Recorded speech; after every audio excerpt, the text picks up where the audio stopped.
오늘 우리들이 함께 보실 하나님 말씀은 사무엘상 3장입니다.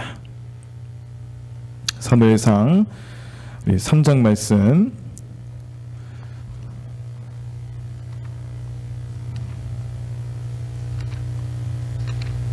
사무엘상 3장 1절부터 10절까지 말씀 보시겠습니다. 사무엘상 3장 1절부터 10절까지 말씀 다 찾으셨나요? 네, 자 우리 교독하면서 말씀 보겠습니다. 제가 먼저 1절 읽겠습니다. 아이 사무엘이 엘리 앞에서 여호와를 섬길 때에는 여호와의 말씀이 희귀하여 이상이 흔히 보이지 않았더라.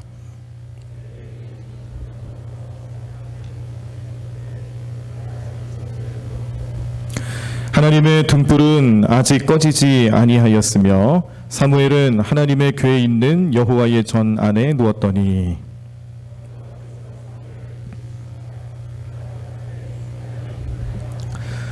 엘리에게로 달려가서 이르되 당신이 나를 부르셨기로 내가 여기 있나이다 하니 그가 이르되 나는 부르지 아니하였으니 다시 누우라 하는지라 그가 가서 누웠더니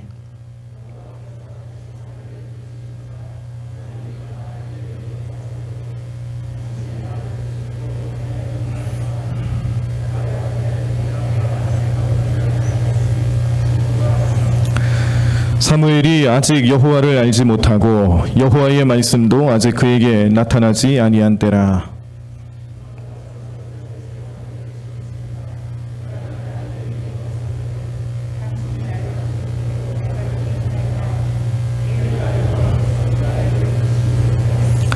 엘리가 사무엘에게 이르되 가서 누웠다가 그가 너를 부르시거든 내가 말하기를 여호와여 말씀하옵소서 주의 종이 듣겠나이다 하라 하니 이에 사무엘이 가서 자기 처소에 누우니라.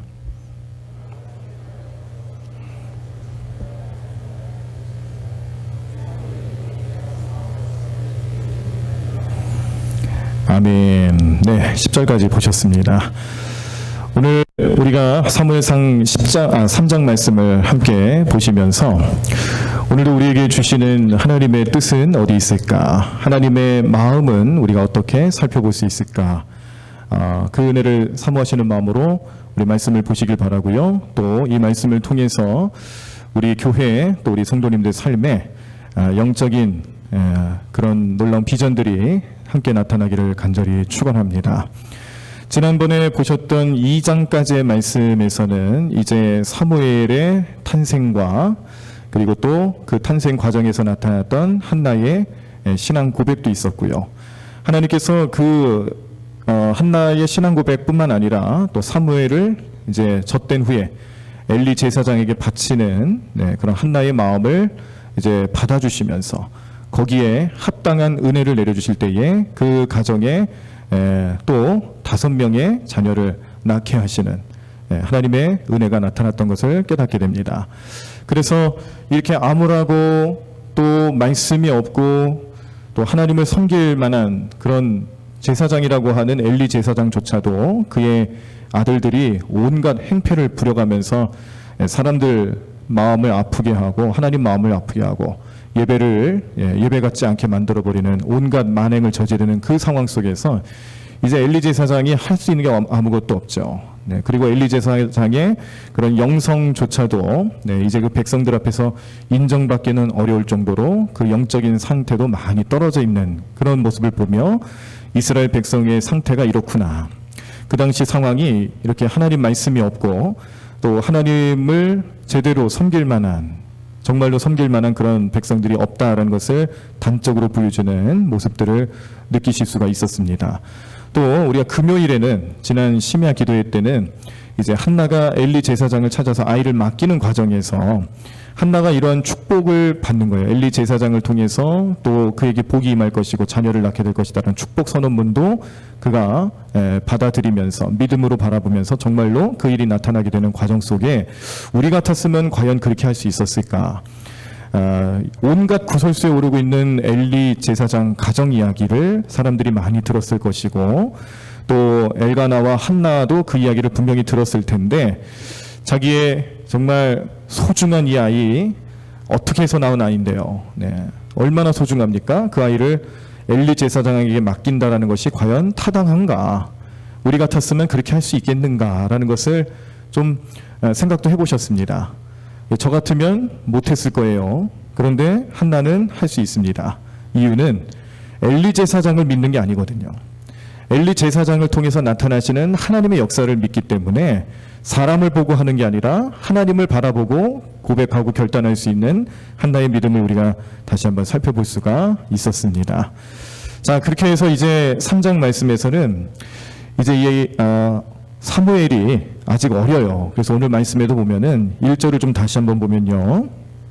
여러분들 성경을 덮지 마시고 계속해서 이제 몇 장 몇 절 이렇게 찾자고 할 때는 같이 좀 찾아보시는데 지난주까지는 제가 우리 성도님들께 읽으시라고, 저는 안 읽을 겁니다. 제가 같이 읽으면 성도님들이 안 읽으니까 저도 안 읽을 겁니다. 그래야 성도님들이 읽습니다 라는 마음가짐으로 안 읽었어요. 그랬는데 나중에 이 설교 영상을 보니까, 이 녹화된 영상을 보니까 너무 이상한 거예요. 제가 안 읽으니까 이 성도님들의 음성이 하나도 안 들어가요, 이 마이크에는. 그래서 가만히 서 있는 거예요, 저 혼자. 영상 자체에는. 그래서 이건 아니다 싶어가지고 이제 제가 오늘부터 같이 읽기로 했습니다. 그래도 우리 성도님들 크게 읽어주세요. 말씀을 찾는데 소홀하지 마시고, 찾을 때는 얼른 좀 같이 찾으시고, 읽으실 때는 또 같이 크게 읽어주시면 감사하겠습니다. 자, 1절입니다. 3장 1절 첫 부분에 보시면은 아이 사무엘이라고 표현이 되어 있습니다. 아이 사무엘. 누가 아이란 거 모르나요? 네, 2장 말씀 지난주에 봤을 때 분명히 아이였잖아요. 어린 아이였습니다. 아직도 아이일 수밖에 없죠. 근데 모르겠습니까? 그런데 일부러 오늘 이 사무엘서를 쓴 사람의 마음에서는 일부러 아이라는 표현을 넣었다라는 거예요. 이걸 우리가 또 어떻게 비교할 수 있냐면, 자, 19절 보실까요? 19절을 첫 부분 보시면은 사무엘이 자라매라고 되어 있습니다. 1절에서는 아이 사무엘인데 19절에 보니까 사무엘이 자라매라고 말씀이 시작됩니다. 그러니까 그 사이에 사무엘이 멈춰 있지 않고 자라고 있구나라는 것도 표현해 주는 것과 동시에, 자, 우리가 이 사무엘서 처음에 보실 때에 이 말씀의 배경과 속뜻을 좀 살펴보시면서 지금 이 사무엘이 자라난다라는 표현은 마치 복음이 어느 지역에 가서 뿌리를 내리고 줄기를 내고 잎을 내고 열매를 맺기까지 과정이 하나하나씩 이뤄가면서 성장하는 것처럼, 복음이라는 것도 어느 시대에 어느 나라의 어느 민족에 하나님 말씀이 뿌리 내리고 그 말씀이 자라나면서 그 열매를 발하고 그것이 그 나라의 영적인 놀라운 능력으로 나타나는 것을 예표하는 것, 우리가 한번 생각하신 적이 있어요. 그러니까 자라난다는 표현을 오늘 또 일부러 쓰는 겁니다. 그런데 여기서 자라날 때는 그때 보셨던 내용하고 조금 다릅니다. 다른 의미로 좀 표현이 되는데, 어쨌든 아이 사무엘이 자라났어요. 자라나고 있는 사무엘로 표현되면서 이제 그 말씀이 어떤 영적 의미를 가지고 있는지를 이제 중간중간 살펴보실 텐데, 자, 먼저 제가 좀 질문을 좀 던지겠습니다. 이렇게 사랑하는 남녀가 있는데 그 남자 여자 사랑하는 사이에서 어느 한 사람이 중간에 껴가지고 세 사람 사이에 똑같이 또 어느 누군가를 사랑하게 되면 그걸 무슨 관계라 그러죠? 네, 삼각관계라고 합니다. 삼각관계. 자, 오늘 여기 말씀을 보시면은 하나님과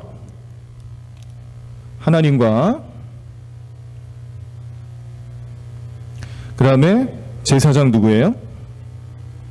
예, 제사장 엘리 제사장. 또 누가 있어요? 엘리 제사장에게 맡겨진 사무엘이 있습니다. 이렇게 세 사람이 있죠. 자, 우리가 1절 말씀을 다시 한번 보시면요, 이렇게 말씀하고 계세요. 아이 사무엘이 엘리 앞에서 여호와를 섬길 때에는 이라고 되어 있습니다. 자, 다시 한번, 아이 사무엘이 누구 앞에서요? 엘리 앞에서 누구를 섬겨요? 여호와를 섬긴다. 엘리 앞에서 훈련받고 자라고 있는데 실제로 사무엘이 섬기는 사람은 하나님이라는 거죠. 그러니까 이 관계를 아까 삼각관계라고 표현한 것처럼 그렇게 좀 표시를 할 수가 있어요. 이 하나님과 엘리와 사무엘 사이에서 실제로 사무엘은 엘리와 지내고 있지만 그가 섬기는 분은 하나님이다. 네, 이렇게 표현되는 겁니다. 그런데 사실은 우리가 관계가 이렇게 되면 안 돼요. 어떤 관계가 돼야 되냐면요, 이렇게 바뀌어야 됩니다. 다시 하나님이 계세요. 그리고 엘리 제사장과 사무엘이 있습니다. 아까는 마치 이 삼각관계 구도인 것처럼 그렇게 표현됐지만, 원래 우리가 하나님과의 관계를 맺을 때는 어떻게 맺어야 되냐면 하나님의 안에 거하는 거죠. 그리고 엘리가, 사무엘이 하나님 안에 거하는 삶이 나타나야 이게 정상적인 관계입니다. 어떻게 생각하시겠습니까? 여러분들 같았으면. 지금 엘리는요, 하나님 말씀을 들을 수 없는 상태예요. 지금 이 엘리라는 인물의 영적인 상태는 굉장히 좀 밑바닥으로 떨어져 있는 상태입니다. 그런데 사무엘은 어때요? 지금 점점 올라가고 있죠. 잘한다고 그랬잖아요. 그리고 엘리는 계속 떨어져 있는 거예요. 그래서 사무엘이 엘리하고는 살고는 있지만 사실 사무엘은 정말로 누구와 관계를 맺고 있냐면 하나님을 찾고 하나님과 관계를 맺으며 살고 있는 그런 관계입니다. 그러니까 우리가 이 남녀가 사랑을 하는데 그 중간에 누가 껴서 마치 삼각 관계를 맺는 것처럼 이도 아니고 저도 아니고 그런 이상 애매한 그런 관계를 지금 보여주고 있는 거예요. 왜냐하면은 엘리를 통해서 사무엘이 하나님을 봐야 돼요. 사무엘은 엘리를 통해서 하나님이 어떤 분인지를 배워야 돼요. 근데 그게 지금 이루어지지 않는 거예요. 여기가 지금 전혀 이루어지지 않는 겁니다. 엘리 제사장 자체만으로도 지금 벅차요. 하나님을 만나고 하나님을 예배하고 하나님 말씀 듣는 게 이루어지지도 않는데 어떻게 사무엘을 가르치겠어요. 그러니까 하나님이 직접 사무엘과 관계를 맺는 거예요. 이상한 삼각관계가 이렇게 형성이 되는 겁니다. 원래는 엘리와 하나님, 그리고 이것이 사무엘로 전파가 돼야 되는데 그게 아니라 엘리는 그냥 이름만 있을 뿐이고 이상한 삼각관계가 진행되고 있는 것이죠. 그래서 진짜로 하나님 원하시는 관계라는 것은 사무엘도 하나님과 관계를 맺고 엘리도 하나님 안에 거하고 하나님은 이 두 사람의 관계를, 영적인 테두리를 전체적으로 포괄적으로 세워나가시는 분이 가장 이상적인 관계다라고 할 수가 있겠습니다. 이게 가능한 일일 수밖에 없는 것이 바로 십자가죠. 전에는 이제 엘리라는 제사장을 통해서 하나님을 만나는 그런 관계였지만 백성들이, 근데 지금은 어때요? 오늘 우리들의 삶은 우리 예수님을 믿는 믿음 안에서 하나님을 직접 대면한다는 겁니다. 그럴 때는 엘리도 하나님과 직접 대면하고 사무엘이라는 어느 개인, 다른 사람도, 다른 개인도 하나님과 대면하고, 또 여기 우리 이름이 들어갈 수 있겠죠. 여기 뭐 대광교회, 또 뭐 제 이름이 들어갈 수도 있고 여러분들의 이름들이 들어갈 수 있습니다. 이게 십자가 은혜 아래에서 가능하게 되는, 오늘날 우리들에게 가장 이상적인 관계는 이런 식으로 나타나야 된다는 겁니다. 하나님께서 원하시는 것은 그런 관계예요. 하나님이 직접 말씀하시고 말씀을 전하는 제사장, 또 선지자, 이런 사람들이 나타나기를 원하시는 건데 그게 되지 않는 거죠 지금. 그래서 사무엘이 지금 엘리 밑에서 배우고 또 교육받고 훈련받고 있는 상황 속에서 엘리 제사장을 본받는 게 아니라 정말로 하나님을 만나고 있는 그런 모습을 오늘 말씀해주고 있는 것입니다. 자, 그런데 여기 또 우리가 주목해서 보실 수 있는 것이, 자, 다시 1절의 후반절에 보시면요, 여호와의 말씀이 희귀하여 이상이 흠이 보이지 않았더라라고 말씀합니다.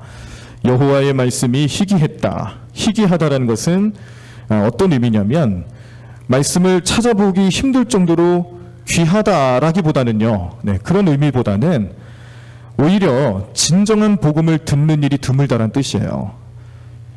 하나님께서 어느 시대에는 말씀을 막 풍족하게 주시고 넘치게 주시다가 왜 엘리 제사장 때는 조금 주셔가지고 희귀하다 이런 뜻이 아니고 언제든지 말씀을 풍족하게 주시는데 시대 때마다 어느 때마다 풍족하게 주시는 말씀을 어떤 때는 잘 들어요.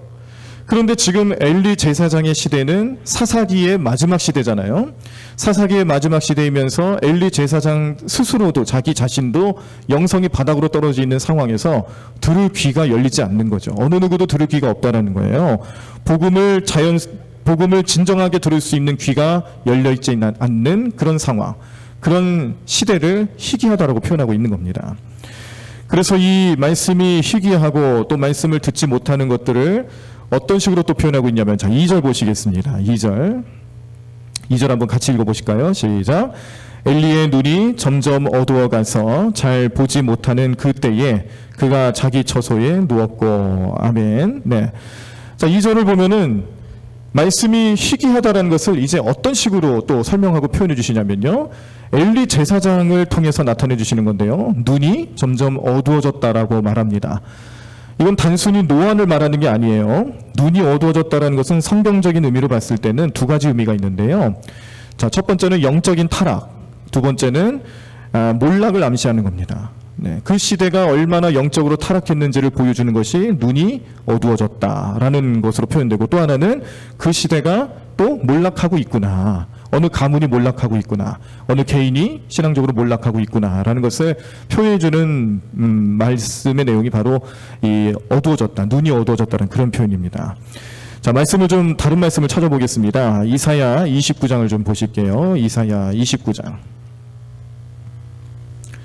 예, 구약성경 998쪽에 나와 있습니다. 이사야 29장, 좀 긴데요, 우리 같이 한번 읽어보시겠습니다. 9절부터 14절까지 998쪽에 나와 있습니다. 아까 우리가 엘리가 눈이 점점 어두워져 갔다라는 것을 이사야 시대에서는 어떻게 또 그 말씀을 또 똑같이 느낄 수 있는지 이사야 29장 말씀에 나오는데요, 9절부터 14절까지 말씀, 네, 다 찾으셨죠? 자, 말씀 함께 읽겠습니다. 너희는 놀라고 놀라라. 너희는 맹인이 되고 맹인이 되라. 그들의 취함이 포도주로 말미암음이 아니며 그들의 비틀거림이 독주로 말미암음이 아니니라. 대저 여호와께서 깊이 잠들게 하는 영을 너희에게 부어주사 너희의 눈을 감기셨음이니 그가 선지자들과 너희의 지도자인 선견자들을 덮으셨음이라. 그러므로 모든 계시가 너희에게는 봉한 책의 말처럼 되었으니 그것을 그 아는 자에게 주며 이르기를 그대에게 청하노니 이를 읽으라 하면 그가 대답하기를 그것이 봉해졌으니 나는 못 읽겠노라 할 것이요, 또 그 책을 글 모르는 자에게 주며 이르기를 그대에게 청하노니 이를 읽으라 하면 그가 대답하기를 나는 글을 모른다 할 것이니라. 주께서 이르시되 이 백성이 입으로는 나를 가까이하며 입술로는 나를 공경하나 그들의 마음은 내게서 멀리 떠났나니 그들이 나를 경외함은 사람의 계명으로 가르침을 받았을 뿐이라. 그러므로 내가 이 백성 중에 기이한 일, 곧 기이하고 가장 기이한 일을 다시 행하리니 그들 중에서 지혜자의 지혜가 없어지고 명철자의 총명이 가려지리라. 아멘. 네. 자, 이 말씀을 보시면 이제 연관성이 있죠. 이 눈이 어두워졌다라는 것을 이사야서에서도 또 역시 무엇으로 표현하냐면 하나님 말씀이 들리지 않는 거예요. 하나님을 보지 못하고 예배하지 못하고 섬기지 못하는 백성들의 마음 상태, 선지자들의 영적인 타락, 이런 모든 것들을 하나님께서는 눈이 어둡다라는 것으로 표현하고 있습니다. 또 말씀이 비슷한 말씀이 있습니다. 아모스서를 보겠습니다. 우리 구약의 좀 뒷부분에 가보시면 아모스서가 있는데, 자, 1283쪽에 나와 있습니다. 아모스 8장 11절과 12절 말씀. 아모스 8장 11절과 12절 말씀. 예, 1283쪽에 있습니다. 찾으셨나요? 네. 자, 이 말씀 아모스서 8장 11절에서 12절 말씀. 자, 다 찾으신 줄 알고 함께 읽겠습니다. 주 여호와의 말씀이니라. 보라, 날이 이를지라 내가 기근을 땅에 보내리니 양식이 없어 주림이 아니며 물이 없어 가람이 아니요 여호와의 말씀을 듣지 못한 기갈이라. 사람이 이 바다에서 저 바다까지 북쪽에서 동쪽까지 비틀거리며 여호와의 말씀을 구하려고 돌아다녀도 얻지 못하리니. 아멘. 이 말씀만 보더라도 기근을 만난다고 하는데 기근이 상징하는 게 그건 뭐냐? 여호와의 말씀을 듣지 못하는 것이 기갈이며 기근이다. 예, 그렇게 설명하고 있어요. 그리고 여호와의 말씀을 구하려고 돌아다녀도 얻지 못하는 그 상황을 기갈로 표현하고 있는데, 마찬가지로 이 시대에 말씀이 희귀해지고 말씀을 듣지 못하고 하나님을 보지 못하고 하나님을 예배하지 못하는 그들의 마음, 그 시대의 영적인 상태가 어떤지를 표현해주는 대표적인 말씀들이 눈이 어두워졌다, 또 기근이 임하였다, 이런 식으로 말씀해 주시면서 이스라엘 백성들의 영적인 암울한 시대를 대변하고 있습니다. 자, 그때 이러한 시대에 이제 이 어린 사무엘을 하나님께서 부르시고 있는 것이죠. 부르시고 있으시면서 이 사무엘을 통하여서 이제 하나님 어떠한 마음을 가지고 계시는지를 오늘 사무엘상 3장 3절에 이렇게 표현합니다. 제가 읽어드리겠습니다. 하나님의 등불은 아직 꺼지지 아니하였으며 라고 말씀하시는 거예요. 우리가 2절 말씀, 1절과 2절 말씀을 보면 말씀이 희귀하다, 제사장의 눈이 어두워졌다, 여기까지는 이제 시대가 얼마나 암울한 시대이며 영적으로 타락한 시대인지를 대변하고 있습니다. 그런데 반전이 일어납니다. 3절에서는 하나님께서 등불을 아직 끄지 않으셨다라고 말씀하세요. 하나님의 등불은 아직 꺼지지 않았다. 자, 이 말씀도 우리가 이사야 말씀을 통해서 좀 배울 수 있는 것이 42장을 보시겠습니다. 자, 찾아보실까요? 이사야 42장 말씀 3절을 보시겠습니다. 이사야 42장 3절, 구약성경 1016쪽에 나와 있습니다. 이사야 42장 3절 말씀. 자, 어떤 말씀으로 또 유사한 말씀이 나타나는지 우리 한번 확인해 보시도록 하겠습니다. 이사야 42장 3절 말씀 찾으셨죠? 네, 함께 읽겠습니다. 상한 갈대를 꺾지 아니하며 꺼져가는 등불을 끄지 아니하고 진실로 정의를 시행할 것이며. 아멘. 네. 자, 여기 이 말씀에서도 이사야도 똑같은 상황이에요. 지금 이사야가 겪고 있는 이 시대도 하나님의 말씀을 듣지 못하고요, 하나님 뜻을 구하지 못하는, 이사야가 아무리 그 백성들에게 외치고 선포하면 뭐합니까? 들어먹질 않는 거예요. 왕도 그렇고요, 백성들도 그렇고요, 심지어 거기 거짓 선지자들이 아주 판을 치고 있어서 참된 하나님 말씀을 듣지 못하도록 방해하는 그런 시대입니다. 그러니까 오늘 이 사무엘상, 오늘 사무엘이 하나님 부르심을 받는 그 첫 순간에 하나님께서 등불을 끄지 않는다라는 말씀을 주시는 그 시대도 역시 이사야 시대와 똑같은 시대인데, 이렇게 암울하고 어려운 시대에서 이사야 말씀을 통해 사람들은, 백성들은, 그러나 하나님께서 이 죄악이 만연하는 백성들을 심판하고 이 나라를 정죄하실 것은 분명한데, 그러나 불은 끄지 않으신다, 그 제단에 불은 끄지 않으신다라는 말씀을 주시면서, 또 상한 갈대를 꺾지 않으신다라는 말씀을 주시면서 우리가 영원히 저주받을 운명에 처해 있는 사람들이 아니고 다시 살아날 수 있구나, 다시 희망을 가질 수 있구나라는 것을 분명하게 말씀해주고 있습니다. 오늘 사무엘에 대한 말씀을 주실 때에도 사무엘이 이제 하나님을 만나는 그 시점에서 하나님의 등불은 아직 꺼지지 않았다라는 이 말씀이 오늘 우리에게 주는 큰 의미가 있는데요.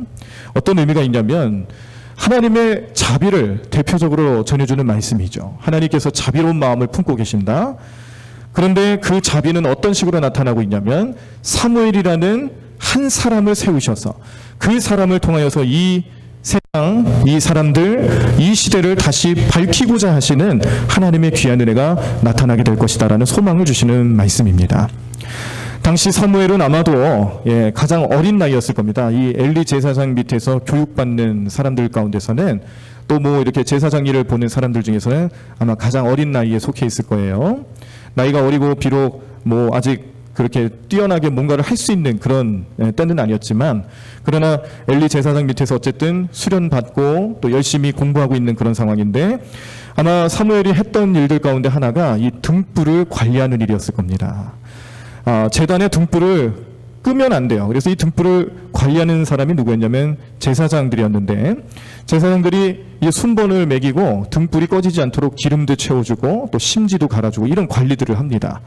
그런데 제사장이 만약에 이 등불을 잘 관리하지 못하고 또 교대하는 시간을 놓치거나 또 게으르거나, 뭐 이건 이제 개인적인 그런 상황 때문에 실수하는 거라고 친다라면, 전쟁이 일어났을 때 침략을 받았을 때도 등불이 꺼질 수 있겠죠. 네, 관리를 못할 테니까요. 그리고 침략하면서 적군들이 제일 먼저 하는 것들이 이제 그 종교성 또 상징하는 것들 다 때려부시지 않겠어요? 그런 난리통에 등불을 관리할 수 있는 여력이 어디 있겠습니까?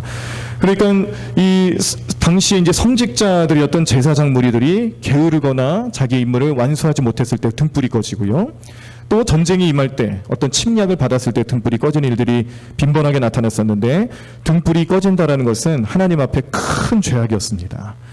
그러므로 등불을 끈다라면 상상할 수가 없는 것이고요. 등불을 만약에 끄기라고 했다라면은 정말 하나님 앞에 큰 죄악을 저지르는 것이기 때문에 어떤 일이 있어도 이 등불만큼은 지키려고 애를 썼을 텐데 아마도 사무엘이 어린 나이였지만 이 일을 감당했을 것이고 하나님께서 등불을 아직 끄지 않으셨다라는 것을 통해서 주시는 말씀은 이 사무엘과 연관시켜 보았을 때에 하나님께서 이 시대에 이 사무엘이라는 인물을 통해서 아직 희망의 등불을 끄지 않으셨다. 은혜의 등불을 끄지 않으셨다. 하나님께서 끝까지 이 백성을 살려주실 것이고 다시 일어나게 도와주실 것이다라는 희망의 메시지를 전해주고 있는 내용들입니다. 오늘 우리가 이 말씀을 보실 때 우리 대광교회에 과연 하나님께 밝혀드려야 할 등불이 꺼져 있나 그렇지 않은가 살펴보셔야 합니다. 제사장들은 그 등불을 지키기 위해서 많은 애를 썼습니다. 그런데 그 등불이 꺼진다는 것을 죄악으로 여기고 그 등불이 꺼지지 않도록 날마다 힘썼습니다. 하나님 그 등불을 끄지 않으실 수 있는 분이고요. 그 등불을 끄지 않는 하나님의 은혜로 또 표현되기도 합니다. 오늘 우리들의 교회, 우리 삶, 또 우리 신앙에서도 우리가 교회를 섬기고 예배드리고 또 오늘 이 대왕교회를 통해서 우리가 함께 믿음의 생활을 하고 살아가실 때에 이 제단에 밝혀야 될 등불이 있어요. 기도의 등불이 있습니다. 찬양의 등불이 있습니다. 말씀의 등불이 있고요. 우리는 예배하는 등불을 또 끄지 않으셔야 될 줄로 믿습니다. 날마다 이 등불에 기름을 채워야 하고 그 기름은 성령입니다. 그 기름을 가득 채우는 우리의 신앙, 성령 충만함으로 나가야 되는데 오늘 우리들은 이렇게 등불을 끄지 않고 성령 충만함을 살아갈 수 있도록 지금도 기도하고 노력하고 있는가라는 것을 살펴보셨을 때에 우리 마음속에 나는 주님 앞에 밝혀드리는 나의 등불을 끄지 않도록 주님 내가 매일매일 기도하고 노력하겠습니다. 주님께 내 마음을 정하고 내 등불을 끄지 않도록 날마다 주님을 간구하겠습니다. 노력하겠습니다. 결단하겠습니다라는 우리의 삶의 자세가 나타나셔야 될 줄로 믿습니다. 실제로 이전에는 그렇게 수많았던 교회의 등불들, 교회에서 이루어졌던 이 영적인 등불들이 지금 꺼진 교회들이 많아요. 이 등불을 관리하지 못하는 교회들이 많다라는 겁니다. 제사장은 그 등불을 껐을 때 죄악으로 여기고 어떻게 그 등불을 끄지 않도록 노력했는데 지금 이 시대에 우리 교회들이 과연 그 의미를 잘 생각하고 그 기도의 등불을 끄지 않기 위해 찬양과 말씀의 등불을 끄지 않기 위해 예배의 등불을 끄지 않기 위해서 노력하는 교회들이 얼마나 있을까요? 세계적으로 보더라도 이 교회들이 지금 세속화되어지고 또 하나님 말씀을 쉽게 저버리는 세상과 타협해버리는 그런 시대를 살아가면서 이 사무엘 시대에 소중하게 여겼던 그 등불을 지금 우리도 밝히고 있는가? 우리 대광교회는 어떤가? 나의 삶은 어떤가? 되돌아보시길 바랍니다. 등불이 꺼지지 않아야 됩니다. 우리 대광교회는 절대 하나님 앞에 우리의 이 영적인 등불을 꺼뜨려서는 안 됩니다. 그리고 또 기도해야 될 것은 하나님 이 등불을 끄지 말아주세요라고 기도하셔야 합니다. 하나님 우리 교회를 포기하지 마세요. 하나님 이 사회를 포기하지 마세요. 하나님 이 나라를 포기하지 마세요. 하나님 우리가 이 등불을 밝히 들고 주님께 간구할 테니 이 등불을 계속해서 밝혀주시고 우리를 구원해달라고 우리와 함께해달라고 기도하셔야 될 줄로 믿습니다. 위태위태한 이스라엘 백성들의 당시 상황 하나님께서 끄실 수도 있는데 그 등불을 끄지 않으셨다. 희망입니다. 희망. 그 등불을 끄지 않는 현장에 사무엘이 있습니다. 사무엘이 그 시대에 이 백성들을 향한 하나님의 희망으로 부름받고 있다는 것을 깨닫게 하는 말씀이죠. 그래서 그 이하에 나타나는 말씀을 보시면요. 이제 사무엘이 잠들어서 하나님의 음성을 듣습니다. 근데 엘리 제사장이 부르는 줄 알고 엘리 제사장한테 가서 부르셨냐고 물어보잖아요. 그랬더니 엘리 제사장이 나 너 부른 적 없다. 들어가서 자라. 하고 무려 몇 번을 그렇게 해요. 몇 번을 그렇게 해요? 3번을 그렇게 해요. 3번째 엘리 제사장을 찾아갔을 때 엘리 제사장이 이제 그때 깨달음이 온 거예요. 아, 지금 이 사무엘한테 뭔가 특별한 일이 일어나고 있구나. 이 엘리 제사장이 조금만 이 영성이 좀 바닥을 치고 있지 않았으면은 한 번에 깨달았을 텐데. 근데 3번째 가서야 깨달은 거예요. 그래서 사무엘에게 이렇게 얘기합니다. 다시 한번 너를 부르면 여호와여 말씀하옵소서 주의 종이 듣겠나이다 라고 대답해라. 그렇게 명령하고 다시 잠자리에 드는데 사무엘이 정말 하나님 음성을 또 듣죠. 자, 그래서 뭐라고 얘기했다고요? 여호와여 말씀하옵소서 주의 종이 어떻게 해요? 듣겠나이다 라고 말씀을 드립니다. 자, 그럼 여기서 퀴즈, 이거 성경 퀴즈인데도 재밌을 것 같아요. 사무엘은 하나님의 음성을 몇 번 들었을까요? 네. 1번 1번, 2번 2번, 3번 3번, 4번 4번. 네, 3번이라고 생각하는 분. 4번이라고 생각하는 분. 네, 성경 퀴즈 해야겠네요. 4번입니다, 4번. 왜 4번인지 아시겠죠? 예, 3번 부르셨고, 3번째 엘리 제사장이 한 번 더 부르면, 예, 내가 듣겠나이다라고 응답을 해라. 종이 듣겠나이다라고 얘기를 해라라고 가르쳐 줬잖아요. 그래서 한 번 더 부르셨고 그렇게 했잖아요. 그러니까 몇 번이에요? 4번입니다. 나중에 우리 성경 퀴즈 대회 뭐 이런 성경 퀴즈 같은 거 풀으실 때 이런 질문이 나오면은 아주 당당하게 4번이라고 하셔야 돼요. 네, 당당하게 3번이라고 쓰시면 틀려요. 자, 어쨌든 예, 이제 사무엘을 이제 부르시는 하나님, 그 음성을 듣고 사무엘이 하나님께 내가 여기 있다고 말씀하여 달라고 주의 종이 듣겠다고 이렇게 말씀을 합니다. 그랬더니 하나님께서 이제 놀라운 비밀들을 알려주시는데 그 비밀들에 대한 내용은 이제 잠시 후에 얘기하고요. 자, 이때 이렇게 하나님의 부르심을 받는 사무엘의 삶을 이제 말씀 속에서 다음과 같이 표현합니다. 아까 우리가 함께 좀 보셨던 내용 19절 말씀이에요. 19절에서 사무엘이 자라매라고 시작하죠. 자, 그러니까 처음에 1절에서는 아이 사무엘이라고 아직 어린아이 상태라는 것을 분명히 못 박았습니다. 그런데 19절에 보니까 그 사이에 하나님 말씀도 듣고 뭔가 영적인 체험을 해요. 그런 과정이 있었어요. 그리고 나서 이제 사무엘이 자랍니다. 그가 자라나서 무슨 일을 하냐면 하나님의 말씀을 전하기 시작을 하는 거예요. 자, 그러니까 오늘 이 사무엘의 삶에 있어서 우리가 사무엘이 누군지 잘 아니까 지금 이 사무엘 말씀을 보면서도 그래, 이 사람이 나중에 이스라엘의 선지자가 되고 이스라엘을 구원할 사람이 되는구나, 이런 걸 충분히 알 수 있는데 우리가 그런 지식이 전혀 없다라고 생각한다면 만약에 나중에 그냥 사무엘이 어떤 사람인지 그 결론만 놓고 봤을 때는 우리는 그런 생각을 할 수도 있어요. 아, 이 사람은 얼마나 위대한 사람이길래 이렇게 하나님 귀하게 쓰실까? 아마도 나 같지 않을 거야. 이 사람은 아이 때부터 굉장히 총명했을 거야. 갑자기 막 엄청난 능력이 나타나가지고 사람들을 모으고 사람들을 각성시키고 하나님의 백성으로 만드는 일을 그렇게 감당했을 것이다 라고 생각을 쉽다라는 겁니다. 그러나 오늘 3장 말씀에서는 그런 말씀을 주는 게 아니라는 걸 분명히 깨달을 수 있는 것이 사무엘이 자라매라는 말씀이에요. 우리가 생각할 때는 이 세상을 변화시키고 하나님의 귀한 뜻, 소명에 따라 살아가는 사람들이 갑자기 뭔가 어떻게 돼서 갑자기 그 능력이 나타나고 갑자기 하나님의 선택을 받는 것처럼 생각하는 경우가 많지만 사무엘이 그랬나요? 그게 아니라는 거죠. 우리와 똑같은 인생 경험하고요, 똑같이 자라나고 있었고요, 똑같이 배움을 얻습니다. 그의 삶에 전혀 기적과 같은 일들이 나타난 것이 아니고요, 여전히 우리와 똑같은 모습으로 자라나고 배우고 우리가 사회를 겪으면서 배워나가는 그 모든 과정들을, 인생 과정들을 이 사무엘도 겪고 있다는 것을 그런 식으로 표현한 거죠. 어린 사무엘이었지만 나중에는 자라났다. 그리고 그가 자라난 후에는 이제 놀라운 일들을 펼쳐나가기 시작하는데 그 사이에 일어났던 일들 하나하나가 우리의 마음속에서는 아, 이 사무엘도 나와 같은 인생을 살아갔구나. 그리고 나와 같은 삶을 경험하고 있었구나. 자라나는 과정을 통해 그 과정 속에서 하나님께서는 사무엘을 하나하나씩 만들어가고 계셨다는 것을 깨닫게 되는 말씀입니다. 그 결과 사무엘은 이제 이런 놀라운 은혜를 받고 또 하나님의 그런 사역에 동참하기 시작하는데요. 자, 19절을 보시고 20절까지 보시도록 하겠습니다. 우리 같이 읽도록 하겠습니다. 19절과 20절 말씀.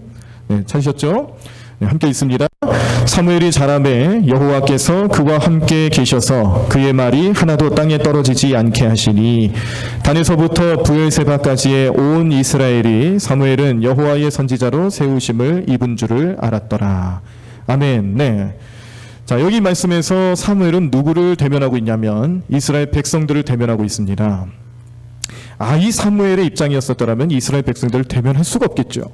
근데 지금 사무엘이 자랐습니다. 이 자랐다라는 말 속에 아까 설명드린 것처럼 수많은 인생 경험의 과정들이 들어가 있는 거예요. 그리고 하나님께서 그에게 은혜를 베푸시고 그에게 하셨던 그런 중간 과정들이 있었죠. 네, 그래서 4번 부르셨다. 네, 그 과정이 있었잖아요. 이 과정을 통해서 자라게 된 사무엘이 백성들 앞에 서서 하나님 말씀을 전파하기 시작하는데, 자, 엘리 제사장이 제사장 역할을 감당하면서 하나님 말씀을 선포하고 하나님 말씀을 가르치려 할 때 그 시대는 이 사무엘이 말씀을 전한 것과 같이 하나님 말씀에 영향력이 있었는가 따져봤을 때 그렇지 못했다는 것을 우리는 미리 알 수 있었습니다. 그런데 오늘 사무엘은 다릅니다.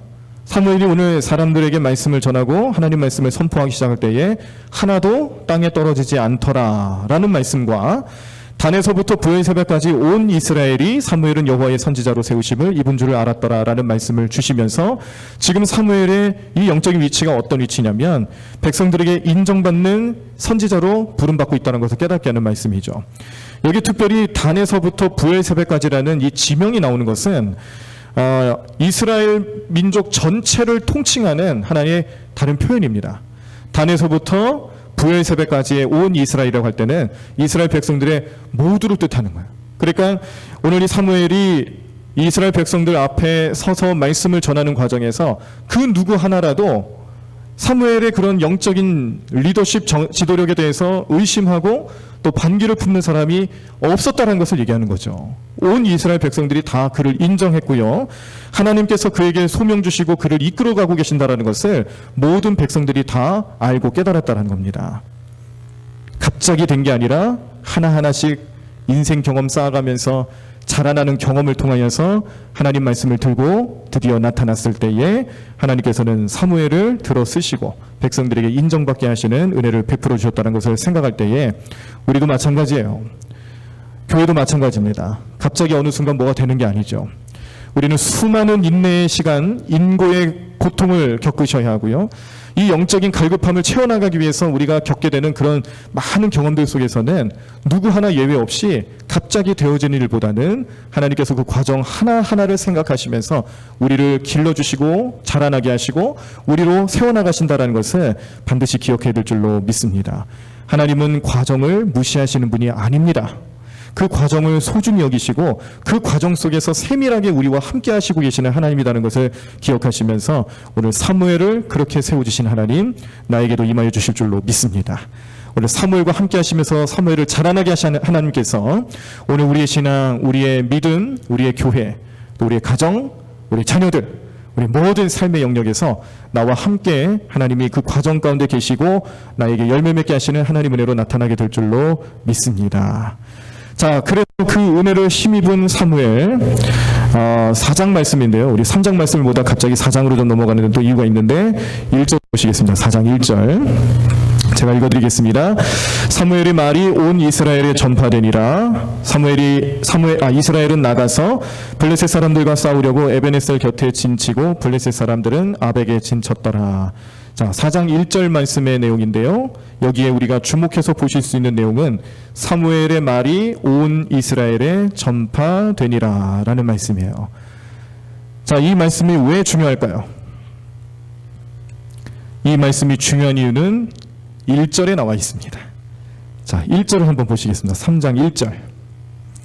아까 엘리 제사장의 시대에 나타났던 영적인 상태를 두 가지 표현하고 있다고 했는데 그 첫 번째 내용이 뭐였어요? 1절에 보니까 말씀이 풍족했어요?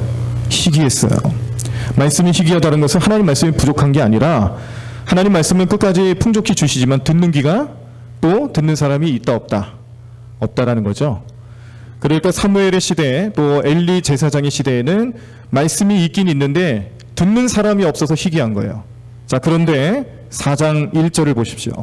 4장 1절에는 어떻게 변했습니까? 사무엘의 말이 온 이스라엘에 전파되니라. 어떤 상황으로 변한 거죠? 말씀이 없는 시대에서 사무엘의 말씀 전파와 사무엘의 시대로 넘어가는 그 사이에 이 하나님 말씀이 없는 시대에서 어떤 시대로 변하고 있는 거예요? 하나님 말씀이 들리는 시대가 되는 겁니다. 하나님 말씀이 전파되기 시작합니다. 하나님 말씀이 그 백성들에게 가까이 임하고 백성들과 함께하는 희귀한 말씀이 아니라 풍족한 말씀을 이제야 깨닫고 그 말씀을 붙잡고 살아가는 백성들로 변화되고 있다는 것을 4장 1절에서 그렇게 표현해주고 있는 것이죠. 얼마나 큰 은혜입니까? 얼마나 큰 변화가 나타나고 있습니까? 그러므로 이 3장 말씀 초반절에 봤을 때는 뭐 절망적이고 뭐 말씀이 이렇게 희귀할 수가 있나, 참 안타깝다 이런 마음으로 말씀을 보다가 이제 그 사이에 하나님께서 사무엘을 부르시고 사무엘은 하나님께 응답을 하고 하나님의 귀한 비밀을 듣습니다. 그 비밀의 내용은 엘리 제사장의 가문이 몰락하는 내용들이에요. 그런데 이걸 하나님 명령하세요. 그에게 전하라고 명령하세요. 그런데 이 명령에 대해서 주저할 수밖에 없죠. 사무엘의 마음속에 어떻게 그걸 말할 수 있겠어요? 자기 스승이고 자기 부모와도 같은 사람한테 하나님의 그 경고의 메시지, 심판의 메시지를 전한다는 건 쉬운 게 아니죠. 이런 어떤 인고, 또 이런 과정, 이런 어떤 인생살이에서 겪을 수밖에 없는 모든 것들을 잘 겪고 난 뒤에, 그리고 세움받은 사무엘이 이제 이스라엘 백성들에게 말씀을 전할 때에 그 희귀했던 말씀들이 풍성하게 나타나고 있다는 것을 깨닫게 하는 말씀을 우리가 보신 겁니다. 이게 하나님의 은혜고요, 하나님 놀라운 능력이 이렇게 나타나고 있구나라는 것을 우리가 3장 말씀을 통해 깨닫게 되고 4장의 초반절을 통해서 확증하게 되는 것을 늘 기억하시기를 바랍니다. 자, 이제 그 사이에 나타났던 이 영적인 의미들을 전해주시는 하나님의 말씀을 사무엘이 어떻게 받아들이고 있는가, 그 명령을 어떻게 수행하고 있는가를 살펴보시면 여기서 이제 완전히 이 관계가 아까 우리가 처음에 보셨던 이 이상한 이 삼각관계 속에서 본래 의미는 이제 엘리 제사장이 하나님의 말씀을 듣는 거예요. 이게 제사장의 임무죠. 그러면 제사장은 백성들에게 말씀을 전해주는데 여기는 이제 사무엘로 표현을 하겠습니다. 사무엘이 엘리 제사장에게 하나님 말씀을 듣는 이런 관계가 돼야 되는데 지금 어떻게 되고 있냐면요, 이런 관계가 이미 깨져진 지 오래예요. 하나님께서 제사장에게 말씀하시고 제사장은 백성에게 말씀을 전해주는 그 관계가 깨어진 지 이미 오래예요. 그래서 하나님은 직접 사무엘과 말씀을 나누십니다. 그 나누는 말씀의 과정에서 나타난 게 엘리 제사장 가문의 몰락이에요. 하나님 심판하시겠다라는 거죠. 그래서 이 말씀을 사무엘이 듣고 하나님 말씀을 주시고 사무엘이 듣습니다. 어떻게 해요? 이런 관계가 아니라 제사장이 백성에게 말하는 관계가 아니라 백성이 제사장에게 말을 전해주는 그런 관계로 바뀌죠. 이해가 되시나요? 예, 완전히 지금 입장이 바뀌어 있는 거예요. 제사장이 분명히 존재하는데 하나님 제사장에게 직접 말씀 안 하세요. 들을 수 없기 때문에 그런 거예요. 이 사람은 아직도 희귀한 상태예요. 그런데 사무엘에게 말씀을 하십니다. 이상한 일이죠. 그때 당시의 상황으로 봤을 때는 좀 뭐가 이상한 일이에요. 하나님이 사무엘을 이제 차기 선지자로 세우시고 제사장으로 세우실 계획을 가지시면서 말씀을 전해주는 대언자로 삼기 시작하는데 하나님이 사무엘에게 말씀을 전해주시는 그 첫 번째 내용이 제사장 가문의 몰락, 그리고 이 말씀을 하나님께 전해들은 말씀을 엘리 제사장에게 전해줘야 하는데 사무엘이 쉽게 했나요? 머뭇거렸나요? 머뭇거립니다. 아까도 말씀드린 것처럼 쉽게 말씀을 전하지 못하는 거예요. 그럼 그 표정을 가만히 지켜본 엘리 제사장이 말을 하라고 하죠. 하나님께서 무슨 말씀을 했든지 나에게 다 알려주어라. 만약에 숨기면 하나님께서 너에게 벌을 내려주실 것이다. 그래서 그때부터 이제 사무엘이 무슨 말씀을 들었는지를 아주 솔직하게, 그리고 하나님 말씀을 대언하는 자로서 정확하게 말씀을 전해줍니다. 말씀의 어떤 영권이 바뀌었어요. 말씀의 영적인 권위의 순서가 바뀌었습니다. 지금 여기서 우리가 깨달을 수 있는 사실은요, 그 시대에 몰락해가고 있는 이스라엘 백성들을 대표로 여기고 있는 엘리 제사장은 들을 수 없는, 말씀이 희귀한 상태로 여전히 남아있는데 들을 수 없는 상태라는 거예요. 그런데 이제 차세대, 다음 세대의 제사장으로 또 선지자로 나아가게 될 사무엘은 어린 나이임에도 불구하고 하나님의 음성을 듣기 시작합니다. 그랬을 때 어린 사무엘이 나이 많은 엘리 제사장에게 훈계를 하는 거예요. 말씀을 전해주는 거예요. 하나님 뜻을 선파하고 있습니다. 이게 오늘날 우리에게 주는 영적인 의미가 있는데요, 잘 들으시길 바랍니다. 말씀을 들을 수 있는 사람이 하나님의 권세를 가지고 행할 수 있는 거예요. 믿으십니까? 말씀을 들을 수 있는 귀가 열린 사람이 하나님 말씀으로 하나님의 능력으로 나아갈 수 있는 거예요. 하나님의 권세를 행할 수 있다는 것이죠. 자, 다시 한번 말씀드리면 오늘 이 시대에 많은 교회가 있고 많은 성도들이 있는데 말씀을 들을 수 있는 귀가 열려있는 교회가 그 시대를 주름잡습니다. 믿으십니까? 말씀을 들을 수 있는 성도가 그 말씀 붙잡고 세상을 변화시킬 수 있다는 거예요.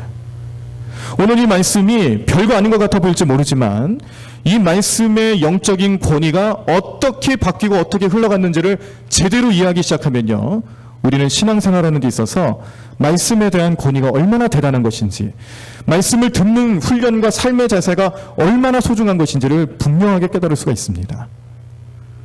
사실 이 시대를 보면 아직도 많은 교회와 많은 성도들, 많은 교육자들이 말씀을 들을 수 없는 희귀한 상태에 머물러 있는 경우들이 얼마나 많은지 모르죠. 그게 안 되니까 프로그램으로 하려고 하는 거고요.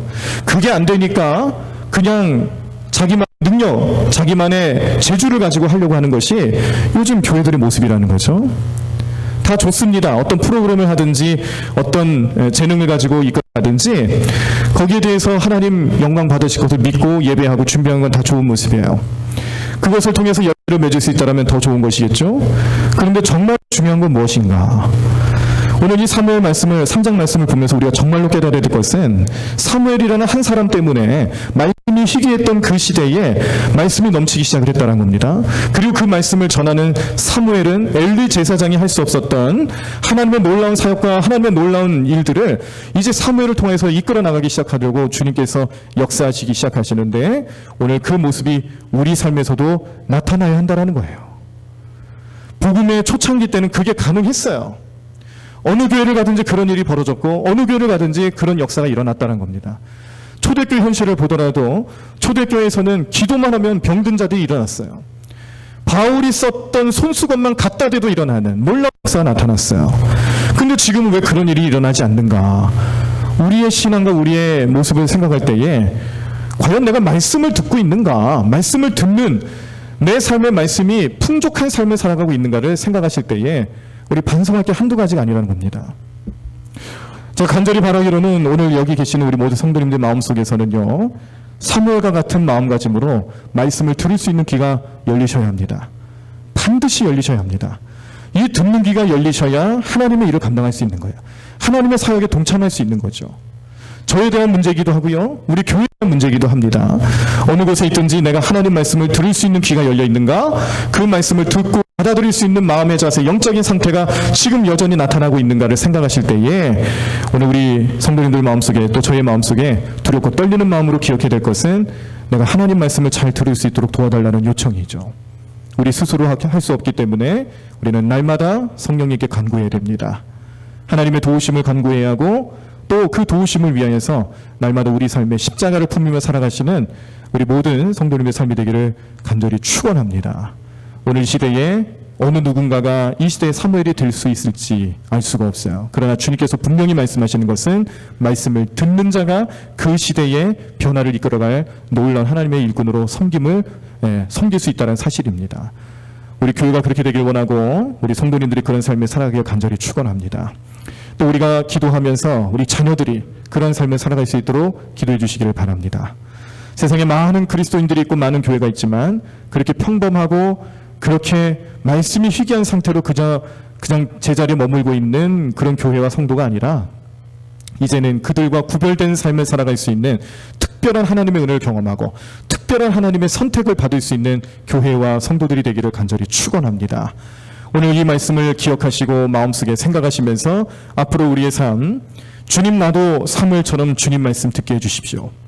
주님 말씀 듣는 자가 이 시대를 주름잡습니다. 주님 말씀 듣는 교회가 이 시대를 변화시킬 수 있습니다. 하나님의 능력을 선포할 수 있는 놀라운 능력이 나타난다는 것을 기억하시고 그 말씀, 그 능력 소유할 수 있도록 기도하시기를 바랍니다. 우리 잠시 통성으로 함께 기도하실 때 오늘 이 말씀의 내용들을 기억하시면서 오늘 하나님께서 우리에게 이 말씀 주시며 사무엘상 3장 말씀을 주시며 내 삶 가운데 내가 어떠한 마음가짐으로 어떤 깨달음을 가지고 살아가야 될까, 이런 음성을 주시고자 하실 때 내 마음속에서 결단할 것은 하나님 주님 말씀을 듣고 그 말씀 듣고 행하는 자가 되게 해달라고, 그 말씀을 붙잡고 세상을 변화시키는 자들이 되게 해달라고, 그런 교회가 되게 해달라고, 그런 자녀들이 되게 해달라고, 그런 가정이 될 수 있게 도와달라고 성령님께 간구하시는 기도를 드리도록 하겠습니다. 이 시간 우리 주여 한번 크게 치시고 말씀을 생각하시면서 우리 함께 통성으로 기도하겠습니다.